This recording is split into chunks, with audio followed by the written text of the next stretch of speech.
Hi అండి, welcome back to our channel. ఈరోజు వీడియోలో మంచి మాటలేమిటో విందామా? దాచిన రూపాయి నిన్ను ధనవంతుడిని చేస్తుంది. దానం చేసిన రూపాయి నిన్ను ధర్మాత్ముడిగా మారుస్తుంది. ధనం కాటి వరకే వస్తుంది, ధర్మం దైవ సన్నిధికి చేరుస్తుంది. భవిష్యత్తు గురించి ఎక్కువ ఆలోచించే వారికి భయం ఉంటుంది. గతం గురించి ఎక్కువ ఆలోచించే వారికి బాధ ఉంటుంది. వర్తమానంలో జీవించే వారికి ఆనందం ఉంటుంది. మనిషి ఎంతటి ధనవంతుడు అయినప్పటికీ చివరికి తెలుసుకునేది ఒక్కటే: కేవలం ధనం మాత్రమే మనుషులకు సంతోషాన్ని ఇవ్వలేదు.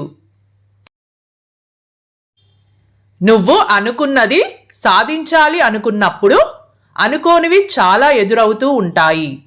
అంత మాత్రానికే జీవితం అయిపోయినట్టు కాదు. జీవితం ఇంకా చాలా ఉంది.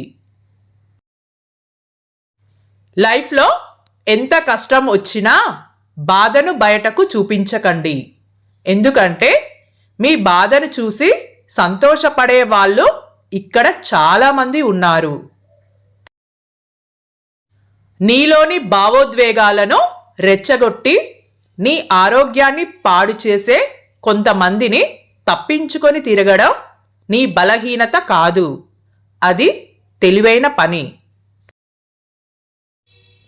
ఉన్నవాడు అయినా లేనివాడు అయినా, పండితుడైనా పామరుడైనా, బలవంతుడైనా బలహీనుడైనా అందరినీ మృత్యువు సమానంగా చూస్తుంది. దానికి హెచ్చు తగ్గులు తారతమ్యాలు ఉండవు. నమ్మిన వాళ్ళు మోసం చేస్తే కుమిలిపోకండి. గుడ్డిగా నమ్మడం మీ తప్పేనని సరిపెట్టుకోండి.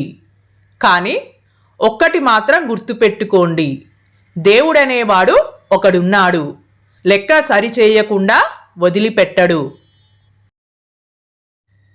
దుఃఖం అనేది పిడికివాడి లక్షణం. అది వ్యక్తిలోని శక్తి సామర్థ్యాలను నశింపజేస్తుంది. ఆలోచన శక్తిని, జ్ఞానాన్ని నశింపజేస్తుంది. దుఃఖాన్ని జయించిన వాడు విజయం సాధిస్తాడు.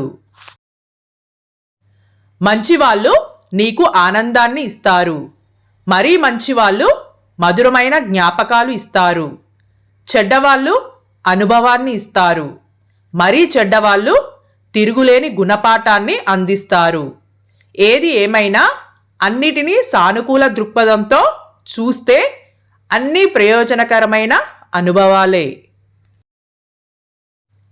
ప్రతిరోజు నీరు పోసినప్పటికీ కాలం వచ్చినప్పుడే చెట్టు ఫలాలనిస్తుంది. అదేవిధంగా రోజుకో మంచి పని చేస్తూ ఉంటే సమయం వచ్చినప్పుడు మంచి ఫలితం కనిపిస్తుంది. ఆడవాళ్ళ వయస్సు, మగవాళ్ళ సంపాదన అడగకూడదు అంటుంటారు. ఎందుకంటే ఆడది తన కోసం ఎప్పుడూ జీవించదు. మగవాడు అమ్మ కోసం ఎప్పుడూ సంపాదించడు. మనం ఒకసారి దెబ్బ తింటేనే తెలుస్తుంది మనలో ఎంత ధైర్యం ఉందో. మనం ఒకసారి తప్పు చేస్తేనే తెలుస్తుంది మనం ఇంకా ఎంత నేర్చుకోవాలో. మనం ఒకసారి ఓడిన తరువాతే తెలుస్తుంది మనం ఎలా గెలవాలో. ఏ వ్యక్తికైనా వయస్సు పెరిగే కొద్దీ అనుభవం పెరగాలి, ఆలోచన విధానం మారాలి, ప్రవర్తనలో మంచి చెడులు తెలుసుకోగలగాలి. అప్పుడే ఆ మనిషికి ఈ సొసైటీలో గౌరవం, మంచి గుర్తింపు లభిస్తాయి. నీకు ఏమీ లేనప్పుడు నిజాయితీగా ఉండు. నీకు అన్నీ ఉన్నప్పుడు సామాన్యుని వలె జీవించు.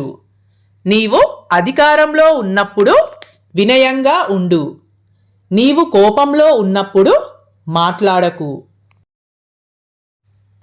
చెడ్డవారి దృష్టిలో తెలివి అంటే తప్పు చేసి తప్పించుకోవడం.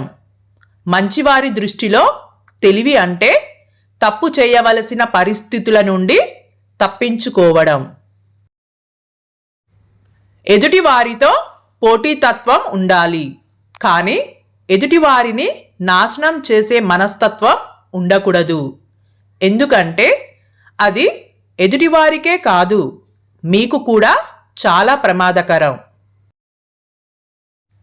ధైర్యంగా వేసే ప్రతి అడుగులోనూ భయపెట్టే విమర్శలే వస్తుంటాయి. వింటూ ఆగిపోవడమా లేక వినకుండా సాగిపోవడమా అనేది నీ అడుగులోనే ఉంటుంది. ఓకే అండి, నా ఛానల్ని చూసే ప్రతి ఒక్కరూ దయచేసి సబ్స్క్రైబ్ చేసుకొని చూడండి. దీనివల్ల నాకు మంచి మోటివేషన్ కలుగుతుంది. Thanks for watching.